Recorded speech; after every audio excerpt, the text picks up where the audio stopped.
Bom dia, turma do sexto ano. Espero que estejam todos bem.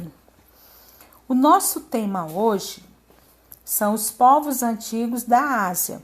Esse nosso tema, ele é extra. Por que extra? Porque ele não tem no livro de vocês, certo? Então eu quero que vocês tenham bastante atenção, fiquem em silêncio e escute a minha explicação em relação aos povos antigos da Ásia.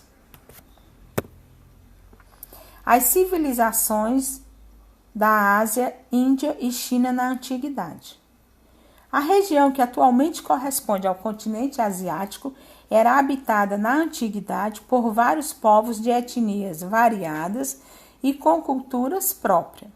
Havia intenso contato comercial tanto entre as sociedades do continente quanto com os povos de outras partes do mundo, especialmente com os povos da região da Mesopotâmia e do norte da África. Além dos povos do Oriente Médio, fenícios, hebreus, mesopotâmios e persas, houve também importantes civilizações na Ásia, em especial os indianos no sul do continente e os chineses no extremo oriente. Esses povos desenvolveram estudos pioneiros e aprimoraram conhecimentos em diversas áreas como a medicina, a astronomia, a matemática e a engenharia. Além disso, indianos e chineses formularam concepções nas áreas da religião, da filosofia e das artes, consideradas avançadas para a época. As culturas milenares na Ásia. A riqueza das civilizações da Ásia Antiga pode ser percebida ainda hoje em práticas, hábitos e elementos da cultura das populações indianas e chinesas. Ainda que ao longo do tempo essa região tenha passado por inúmeras mudanças, como a formação de território, alteração de fronteira, as invasões, as guerras e etc., as culturas milenares foram passadas de geração para geração e a sociedade do presente dá um grande valor ao legado da antiguidade. Na Índia e na China atuais, essa herança é evidente em manifestações culturais como celebrações, festivais, cultos, rituais, jogos, lutas, danças, música, língua, escrita, alimentação, artesanato, entre outras. Civilizações da Índia e da China na Antiguidade. Índia, de 3.300 a.C.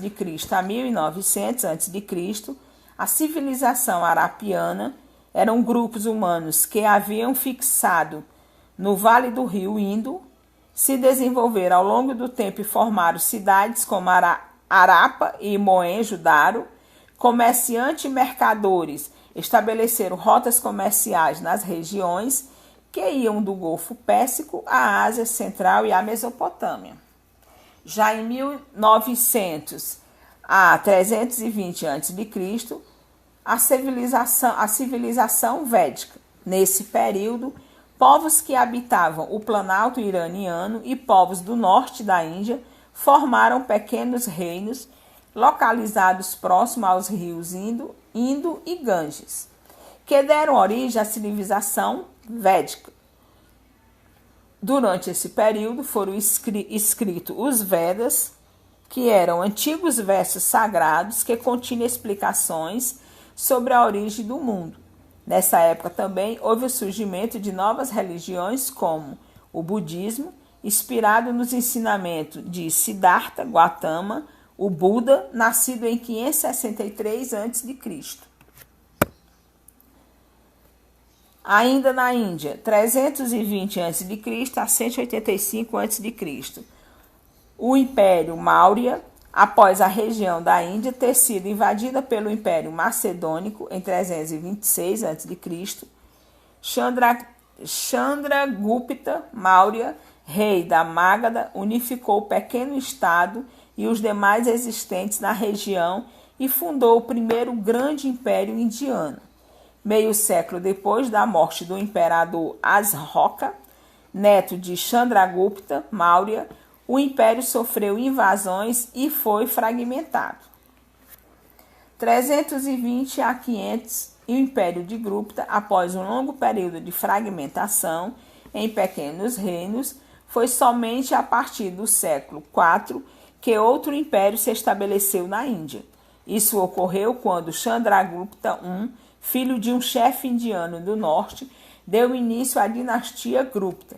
Enquanto essa dinastia esteve no poder, houve na Índia um grande desenvolvimento das artes e das ciências, porém no final do século V o Império Gupta foi destruído e em consequência da invasão dos povos hunos.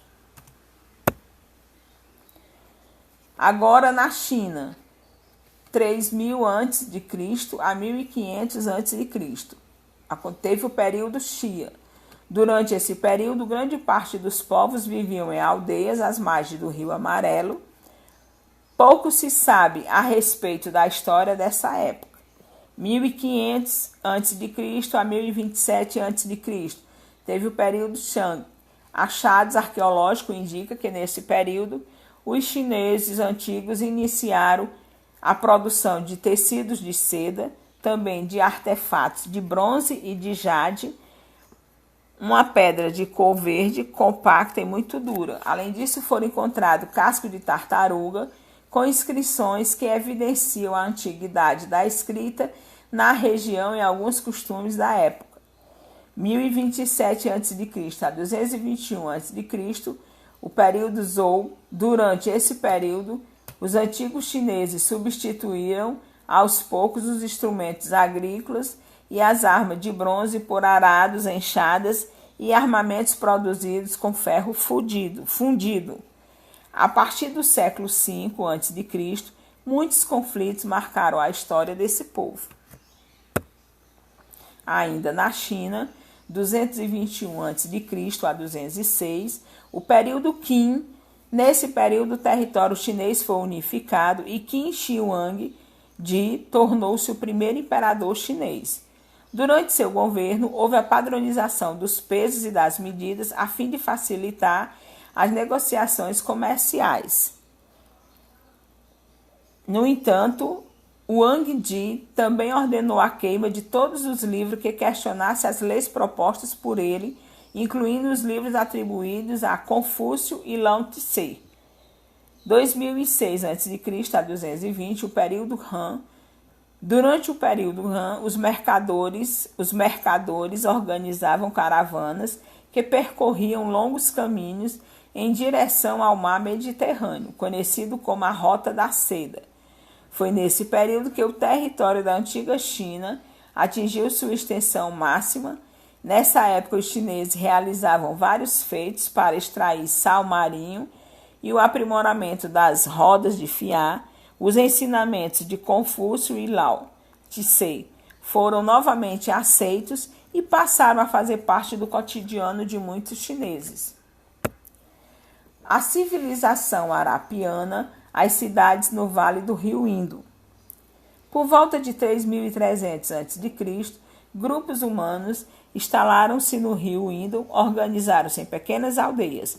Eles plantavam principalmente trigo e cevada, além de criarem carneiros, cabritos e aves ao longo dos séculos.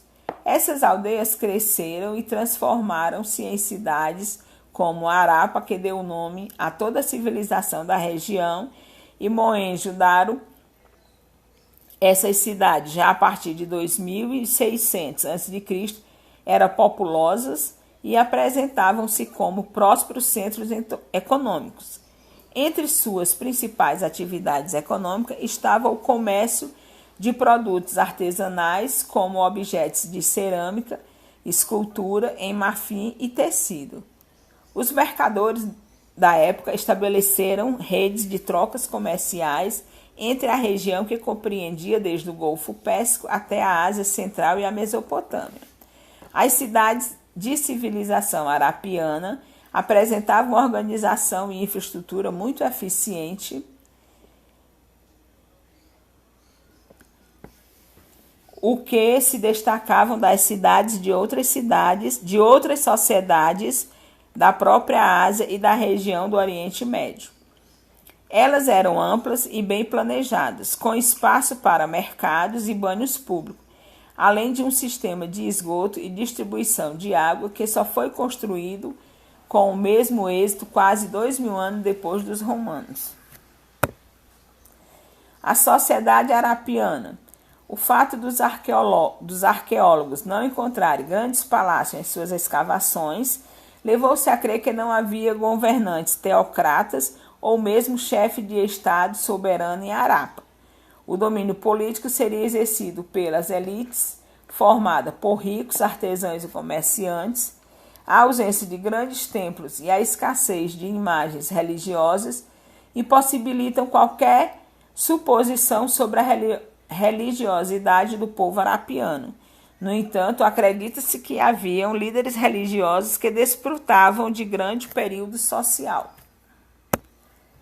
A religiosidade na Índia, os hinos sagrados. O hinduísmo, também chamado de brahmanismo, nasceu do contato entre as crenças dos habitantes do Vale Indo e as crenças dos povos arianos, e até hoje influencia a sociedade indiana. A principal contribuição dos arianos para a formação dos hinduínos foram os Vedas. Versos e hinos sagrados eram mantidos pela tradição oral e de geração em geração pelos sacerdotes. Os Vedas começaram a ser compilados em sânscrito por volta de 500 a.C. Eles são compostos de 4 volumes que, além de abordar informação sobre práticas cotidianas, tratam de assuntos como teologia e liturgia, além dos Vedas. Outros textos são importantes para o hinduísmo, como o Upanishad, os Brahmanas, os Mahabharata e os Ramayana. O sistema de castas. No período védico, a divisão da sociedade era fundamentada nas tradições hinduístas. O sistema de casta era estritamente rígido e partia do pressuposto de que as pessoas não eram socialmente iguais, pois desde o nascimento era designada com capacidades, obrigações e direitos específicos que não podiam ser alterados durante a vida presente. De acordo com o hinduísmo, mesmo que o indivíduo levasse uma vida virtuosa, ele apenas seria conduzido à salvação após inúmeras reencarnações. Com isso, as pessoas de camadas subalternas eram obrigadas a aceitar sua difícil condição, que somente poderia ser alternada em vidas futuras. Essa forma de organização, baseada na linhagem e na condição econômica de cada família, dividiu a sociedade em 4 castas principais. A primeira delas era composta pelos brahmanes, sábios e sacerdotes responsáveis pelos rituais sagrados e por aconselhar os governantes. A segunda casta era formada pelos kshatriyas, nobres guerreiros encarregados de garantir a ordem política e social. Já a terceira era composta de comerciantes e proprietários de terra, os vishas. Por fim, a quarta casta era constituída de trabalhadores braçais, os sudras, que deviam respeito à submissão aos membros das castas superiores. Havia ainda os párias, chamados de Dalits. Os membros desse grupo não pertenciam a nenhuma das 4 castas e eram discriminados, sendo considerados impuros e chamados de intocáveis. Eles eram responsáveis pela reutilização das tarefas consideradas indígenas e impuras, como a limpeza de latrinas e ruas e o enterro dos mortos. Povos antigos da Ásia. Resolveu o exercício proposto no final da videoaula. Primeiro, na Índia e na China atuais, essa herança é evidente de que forma? Segunda, quais as principais atividades econômicas da cidade Arápia? Terceira, descreva as cidades da civilização arapiana. Quarta, explique a sociedade arapiana. Quinta, defina as castas indianas abaixo: os brahmanes, os kshatriyas, os vaixas e os sudras. Mãos à obra, pessoal.